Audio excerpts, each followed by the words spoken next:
Hello friends, welcome to the next class of ray optics. हमने last class में बेटा lens formula का derivation किया था और साथ में मैंने आपको ये भी बताया था कि how we can derive lens formula by using virtual case of convex lens as well as concave lens. आज इसी सीक्वेंस के अंदर हम थोड़ा सा और आगे बढ़ते हैं और जो मैं आज आपको डेरिवेशन करा रहा हूँ या ये मैं कहूँगा कि अब मैं जितने भी आपको डेरिवेशन कराऊंगा इस चैप्टर में till the end of the chapter they are supposed to be the most important topic of the chapter। अब जो मैं जितनी चीजें करा रहा हूँ इनमें से एक पक्का एग्जाम में आता है, ठीक है। तो ये टॉप 6 डेरिवेशन है जो मैं आपको यहाँ पे कराऊंगा, ठीक है। उसका बहुत ध्यान रखेंगे आप, ठीक है बेटा, राइट। तो इसी सीक्वेंस में शुरू करते हैं हम अपना next derivation. It is refraction through spherical surface and a part when light goes from rare to denser medium. Refraction through spherical surface में हमारे पास दो डेरिवेशन होते हैं, when light goes from rare to denser and when light goes from denser to rare। दोनों ही करने हैं और इन दोनों की हेल्प से या इन दोनों का जो रिजल्ट निकल के आता है उससे हम ड्राइव करते हैं लेंस मेकर फॉर्मूला।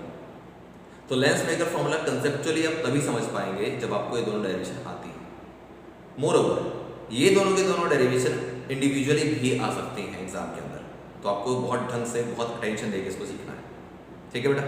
तो चलिए अब बात करते हैं कि रिफ्रैक्शन थ्रू स्फेरिकल सरफेस जो लिखा था इसका मीनिंग था क्या। इसका मीनिंग ये था कि हम रिफ्रैक्शन किसी ऐसी सरफेस से कराएंगे जो स्फेरिकल एजेस वाला हो। जैसे कि आप ग्लास स्लैब का जिक्र नहीं करेंगे, वो स्फेरिकल नहीं है, ठीक है, वो फ्लैट सरफेस है। स्फेरिकल का मतलब हमें लेंस यूज करना है, तो स्पेशली जो हम यूज कर रहे हैं वो यूज कर रहे हैं कॉन्वेक्स लेंस। और कॉन्वेक्स लेंस में हम कौन सा पार्ट यूज कर रहे हैं उसको आप ढंग से समझिए पहले। इससे पहले कि मैं आपको इसका एक्चुअल डायग्राम बताऊं, पहले मैं आपको कुछ कंसेप्ट क्लियर कर देना चाहता हूं। हमारे पास कॉन्वेक्स लेंस इस शेप का है और कॉन्वेक्स लेंस जो इस शेप का है उसमें दो डिफरेंट तरीके के सरफेसेस हैं। इसको मैं सरफेस नंबर 1 मानता हूं, इसको सरफेस नंबर 2। तो ये जो सरफेस नंबर 1 है ये एक्चुअली इस तरीके से है, यानी कि लाइट रेयर से डेंसर मीडियम में जाएगी जब हम फर्स्ट सरफेस की बात करेंगे, और जब हम सेकंड सरफेस की बात करेंगे तो लाइट डेंसर से निकल के रेयर में जाती है। यही दोनों केस आपको देखना है कि for the first surface light travels from rare to denser medium and for the second surface light travels from denser to rare medium. यही दोनों केसेस आपको इंडिविजुअली सॉल्व करने हैं, ठीक है। तो अब देखिए जो मैंने वहां डायग्राम बनाया वो डायग्राम इससे रिलेटेड कैसे हुआ। मैं अगर सिर्फ इसकी फर्स्ट सरफेस की बात करूं तो वो ये होती है। नाउ चेक, ये दोनों डायग्राम अब सेम है, यानी कि हम सिर्फ फर्स्ट पार्ट की बात कर रहे हैं और फर्स्ट पार्ट में हमारे पास एक केस था कि when light travels from rare to denser medium, ठीक है बेटा। तो अब देखते हैं सबसे पहले टेक्निकल एस्पेक्ट क्या है। टेक्निकल एस्पेक्ट ये है कि डायग्राम में कौन सी चीज कैसे बनाई जाए और उसको किस तरीके से लर्न किया जाए, ठीक है। डायग्राम ही रे ऑप्टिक्स में सबसे इंपॉर्टेंट है, क्योंकि डायग्राम अगर आपने ढंग से नहीं सीखे तो डेरिवेशन समझ में नहीं आती, ठीक है बेटा। तो चलिए इस सीक्वेंस में आगे बढ़ते हैं। सबसे पहले समझते हैं कि डायग्राम कैसे बनेगा।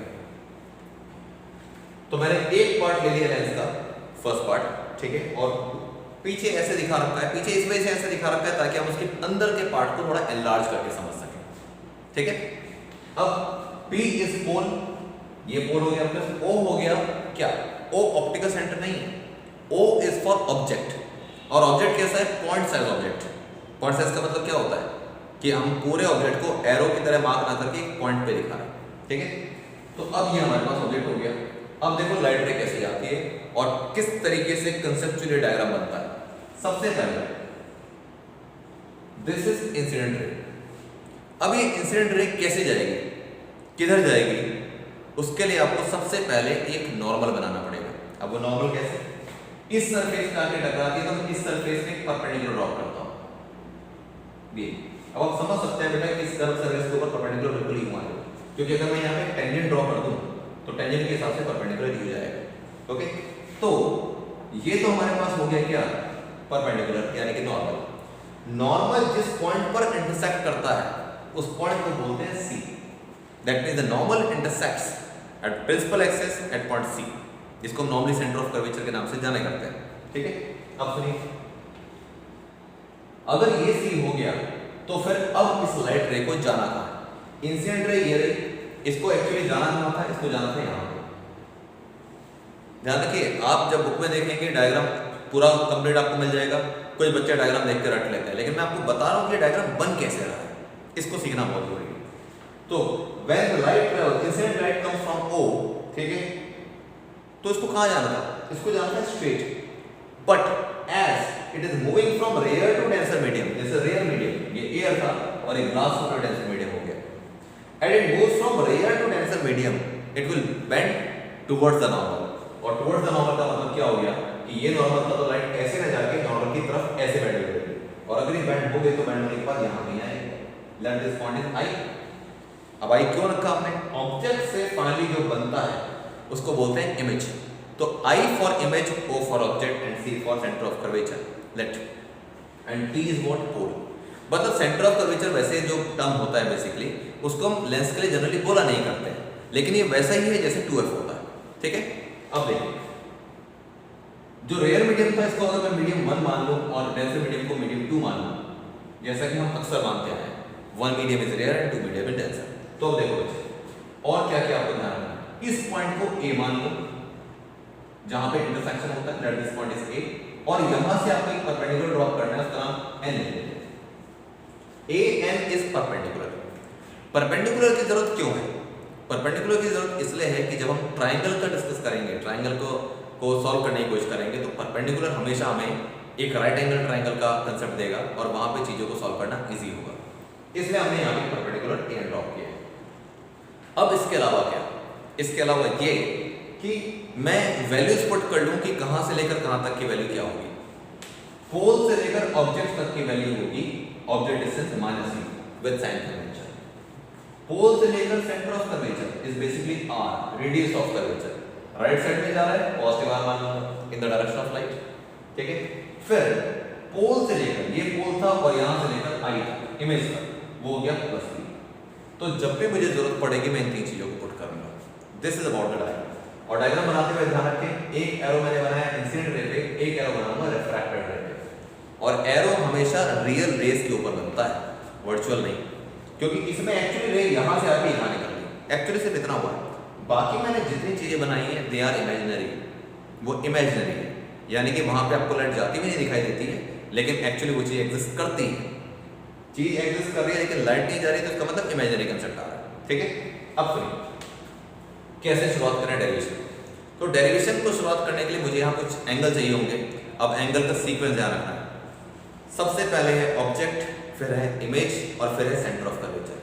तो मैं ऑब्जेक्ट जो एंगल AN के ऊपर बनाएगा परपेंडिकुलर के ऊपर, उसको मैं लिखता हूँ alpha. Alpha is the angle made by object to perpendicular AN। Then beta वो एंगल होगा जो इमेज बनाएगी, और गामा वो एंगल होगा जो C बनाएगा। और ध्यान रखें ये तीनों के तीनों एंगल किस तरफ को अपना फेस किए हुए हैं, वो फेस किए हुए हैं परपेंडिकुलर AN की साइड पर। AN के सामने अल्फा भी है, AN के सामने बीटा भी है और AN के सामने गामा भी है। तो सीक्वेंस मैंने बताया object image C, object image and C। Object alpha बनाएगा, इमेज बीटा बनाएगा और C गामा बनाएगा। ये आपको याद रखना है, ये आपके नेक्स्ट डेरिवेशन में भी काम आएगा, ठीक है बेटा। तो this is about the diagram. अब बात करते हैं डेरिवेशन कैसे करना है, ठीक है, आगे बढ़ते हैं।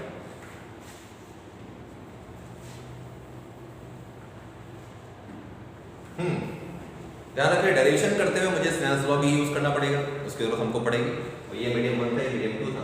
तो सबसे पहले आपको पता है कि स्नेल्स लॉ अगर मुझे लगाना हो तो मुझे क्या चाहिए होता है उसको लगाने के लिए, मुझे एंगल चाहिए होते हैं, क्योंकि यहाँ एंगल्स ही सारे के सारे हमने बना रखे हैं। और अगर मुझे एंगल चाहिए तो स्नेल्स लॉ बोलता है कि mu equal to sine I upon sine R. Angle of incidence चाहिए, एंगल ऑफ रिफ्रैक्शन चाहिए। क्या डायग्राम में एंगल ऑफ इंसिडेंस और एंगल ऑफ रिफ्रैक्शन नजर आ रहे हैं? नहीं आ रहे तो बना ले। चलिए इंसिडेंट रे और नॉर्मल के बीच में हो गया angle I, angle of incidence. Refracted रे ये थी और ये रहा नॉर्मल, देखो इक्वल लाइन नॉर्मल की, तो इसके बीच में जो एंगल बनेगा वो आएगा R. This is I, this is R. अब मुझे इन दोनों एंगल्स को, क्योंकि अगर मुझे अल्टीमेटली स्नेल्स लॉ लगाना है तो मुझे आई और आर तो निकालना पड़ेगा, ठीक है, और साइन आई और साइन आर निकालना पड़ेगा बेसिकली। तो क्या करते हैं हम, सबसे पहले आई और आर निकालते हैं। उसको निकालने के लिए आपको क्या करना पड़ेगा, ट्राइंगल सेलेक्ट करना पड़ेगा।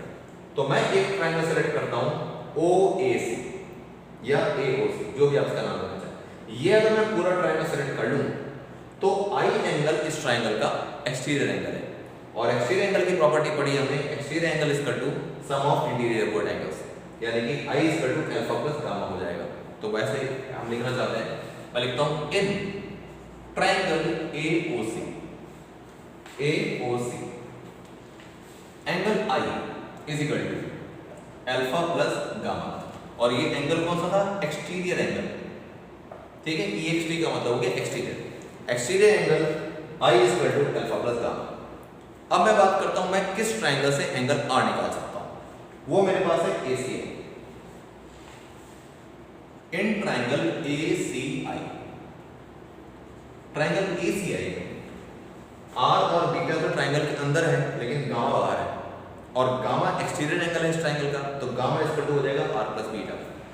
हम लिखेंगे exterior angle gamma is equal to R plus beta, तो इससे R कितना निकल के आएगा? गामा माइनस बीटा, क्योंकि हमें बेसिकली I और R में इंटरेस्ट है, तो इसलिए R को आपने इस तरीके से मॉडिफाई करके लिख लिया, ठीक है। अच्छा, अब क्या करना है? अब ये करना है कि मुझे इन तीनों ट्राइंगल में tan थीटा का फॉर्मूला लगाना है। अब tan थीटा का फॉर्मूला क्यों लगाना है वो आपको फ्यूचर में पता लग जाएगा। मैं जैसे जैसे आगे बढ़ूंगा आपको पता लगेगा कि हम जो भी चीज कर रहे हैं वो कैसे कर रहे हैं और क्यों कर रहे हैं, ठीक है। तो मैं क्या करता हूं, मैं सबसे पहले tan अल्फा लिखता हूं। नाउ डायरेक्टली मैं लिख रहा हूं tan अल्फा, और वो tan अल्फा जो है वो कौन से ट्राइंगल में मुझे लेना पड़ेगा? वो ट्राइंगल लेना पड़ेगा AON, इसमें आपको अल्फा एंगल आता है। तो tan अल्फा का फॉर्मूला क्या होगा? Perpendicular AN upon base ON, AN upon ON, ठीक है। इसी को नियरली इक्वल टू मैं अल्फा भी लिख लूंगा, या आप ये लिख सकते हैं यहां से कि tan alpha is nearly equal to alpha. इसकी एक कंडीशन होती है कि ऐसा कब होता है, वो हम लिखेंगे। इसी तरीके से tan बीटा बताइए क्या होता है?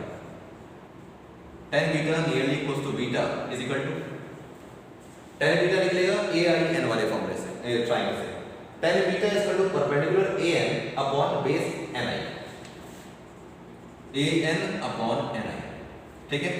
फिर बात करते हैं हम tan गामा की, nearly equal to gamma is equal to gamma, tan gamma is equal to perpendicular AN upon base NC, AN upon NC, ये हुआ। और इन तीनों की कंडीशन क्या है? आप tan अल्फा को अल्फा, यहां tan अल्फा था, tan अल्फा को अल्फा, tan बीटा को बीटा और tan गामा को गामा कब लिख सकते हैं? when angles are small। अगर एंगल छोटे होते हैं तो आप tan अल्फा को अल्फा, tan बीटा को बीटा और tan गामा को गामा लिख सकते हैं। मैं आपको एक एग्जांपल बता देता हूं। वैसे तो इनके अपने मैथमेटिकल फॉर्मूले होते हैं, लेकिन फिर भी अगर आप डायरेक्ट समझना चाहें तो tan 0 डिग्री की वैल्यू होती है 0। इसका मतलब है जब एंगल छोटा हो तो जितना tan थीटा होता है उतना ही थीटा भी होता है, ऐसा ही साइन में भी होता है, ठीक है। तो उसी कंसेप्ट से when the angles are very small, ऐसा नहीं कि सिर्फ 0 के लिए 10.01 डिग्री हो गया, 10.02 डिग्री हो गया, तो उसको भी हम 0.01, 0.02 डायरेक्ट लिख सकते हैं। तो बेसिकली यही हुआ कि when the angles are small तो tan अल्फा को अल्फा, tan बीटा को बीटा और tan गामा को गामा लिखा जा सकता है। ये एक बात हुई, ठीक है। अब देखते हैं आगे।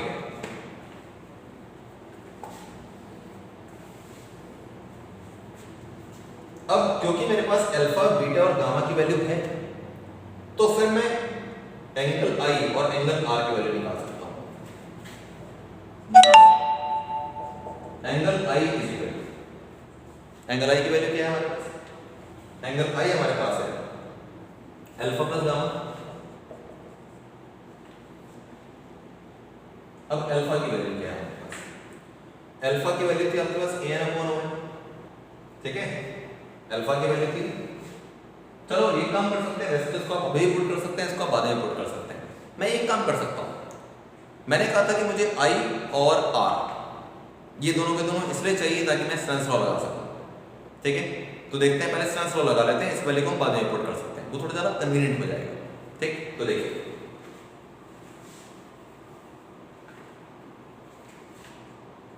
Bye Snell's law, by Snell's law क्या होगा? Refractive index is equal to sin I upon sin R। लेकिन यहां पर आपको एक बात का बहुत ध्यान रखना है, आपको ये जरूर इंडिकेट करना है कि लाइट कौन से मीडियम से कौन से मीडियम में जा रही है। एग्जांपल, ये 1 मीडियम का 2 था, तो लाइट जिस मीडियम में पहले जाती है उसको लिखते हैं ऊपर, और जिसमें बाद में जाती है उसको लिखते हैं नीचे। ये तो इसका डेरिवेशन हो गया। अब आगे देखिए, मैं इसको लिखता हूं nearly equal to I upon R, और फिर लिखते हैं for small angles, for small angle. Small angle के लिए आप साइन I को भी नियरली इक्वल टू I और साइन R को नियरली इक्वल टू R लिख सकते हैं, बिल्कुल वैसे, क्योंकि साइन 0 डिग्री भी 0 होता है। इसका मतलब साइन में स्मॉल एंगल अगर हो तो जैसे साइन 0 डिग्री को 0 लिख सकते हैं, ऐसे साइन थीटा भी थीटा के बराबर हो जाता है, और साइन I भी I के बराबर हो जाएगा। ठीक है, तो यहाँ लिखना जरूरी है फॉर स्मॉल एंगल। अगर एंगल स्मॉल है तभी ऐसा होता है, ये इसकी लिमिटेशन है। अब देखिए, इसको क्या लिखूं मैं, इसका फॉर्मूला है हमारे पास μ2 अपॉन μ1।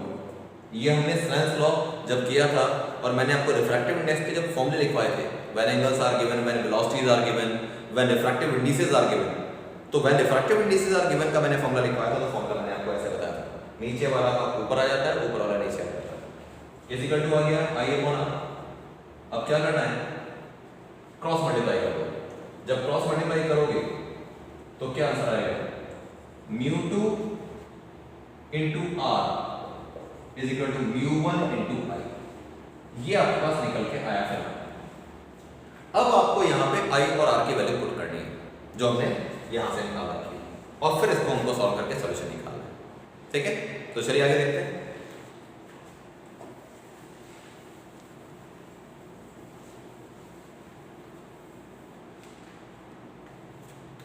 मैं लिखता हूं μ2, R की वैल्यू अपने क्या निकाली थी, फॉर्मूले से R की वैल्यू अपने निकाली थी गामा माइनस बीटा, और I की वैल्यू क्या थी हमारे पास, I की वैल्यू थी आपके पास अल्फा प्लस गामा। ठीक है, R की वैल्यू थी आपके पास गामा माइनस बीटा, और I की वैल्यू थी अल्फा प्लस गामा। अब इन वैल्यू को आपको पुट करना है। गामा की वैल्यू मेरे पास थी an upon nc, an upon nc, minus beta की वैल्यू थी an upon ni, an upon ni is equal to μ1। Alpha की वैल्यू आपने निकाली थी an अपॉन on। ये आपने अल्फा जो था वो an अपॉन on निकाला था, तो मैं लिख देता हूं an अपॉन on प्लस का an अपॉन गामा की वैल्यू nc। तो सीधा सीधा जो अल्फा बीटा गामा की वैल्यू थी वो हमने यहां पुट कर दी। ठीक, अब क्या करना है, कुछ कॉमन आ रहा है, जो कॉमन आ रहा है उसको हम कैंसिल कर सकते हैं।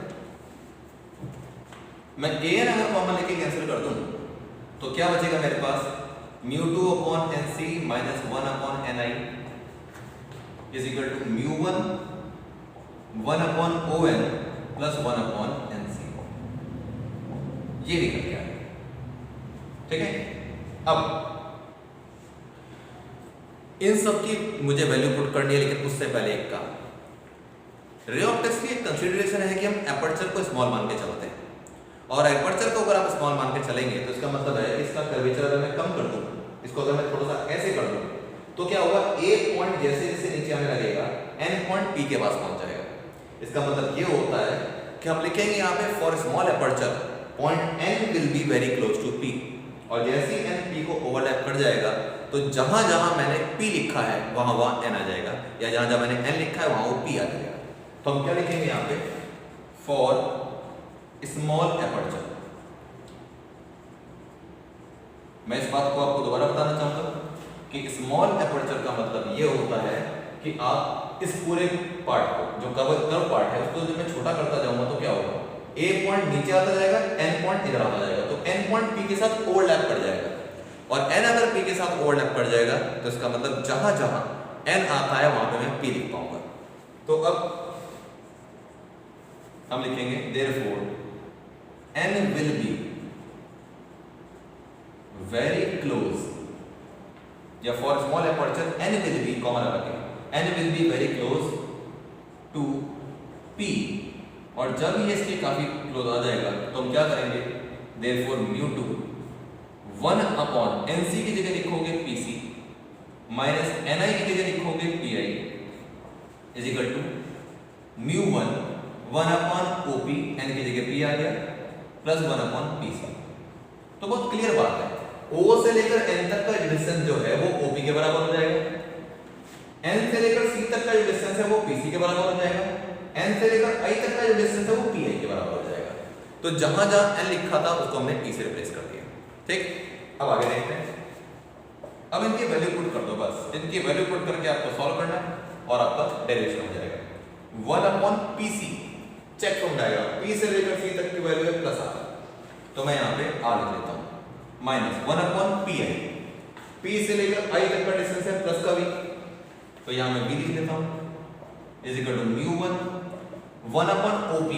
O से लेकर P तक का डिस्टेंस है माइनस U, तो मैं यहाँ पे माइनस का U लिख लेता हूँ, प्लस 1/PC। P से लेकर C तक आपका प्लस R था, तो यहाँ पे R आ गया। अब आपको इसको सॉल्व करना है।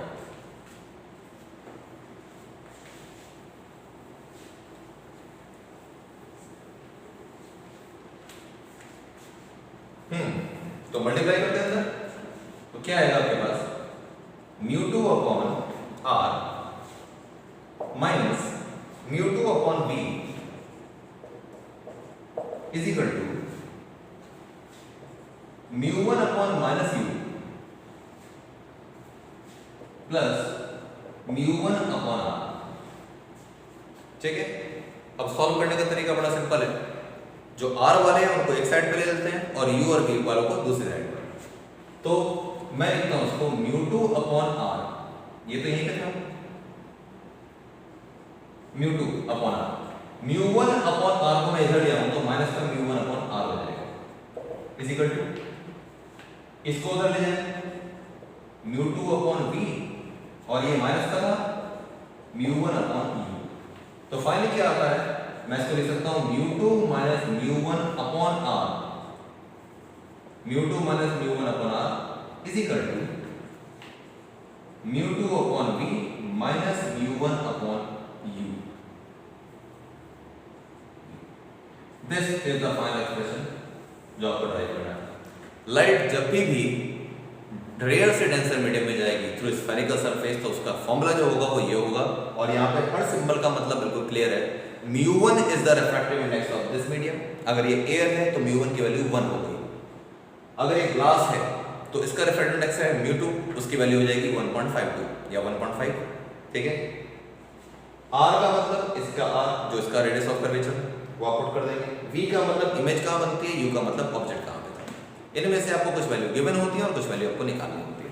ठीक है, बाकी जब हम इसके न्यूमेरिकल करेंगे, मैं किसी एक पर्टिकुलर क्लास में आपको बताऊंगा कि इसके न्यूमेरिकल किस तरीके से होते हैं और लेंस मेकर फॉर्मूले में भी न्यूमेरिकल्स किस तरीके से किए जाते हैं, वो एक क्लास में इसकी जरूर करूंगा। ठीक है, तो मीनवाइल ये आपका था when light goes from rare to denser medium through spherical surface.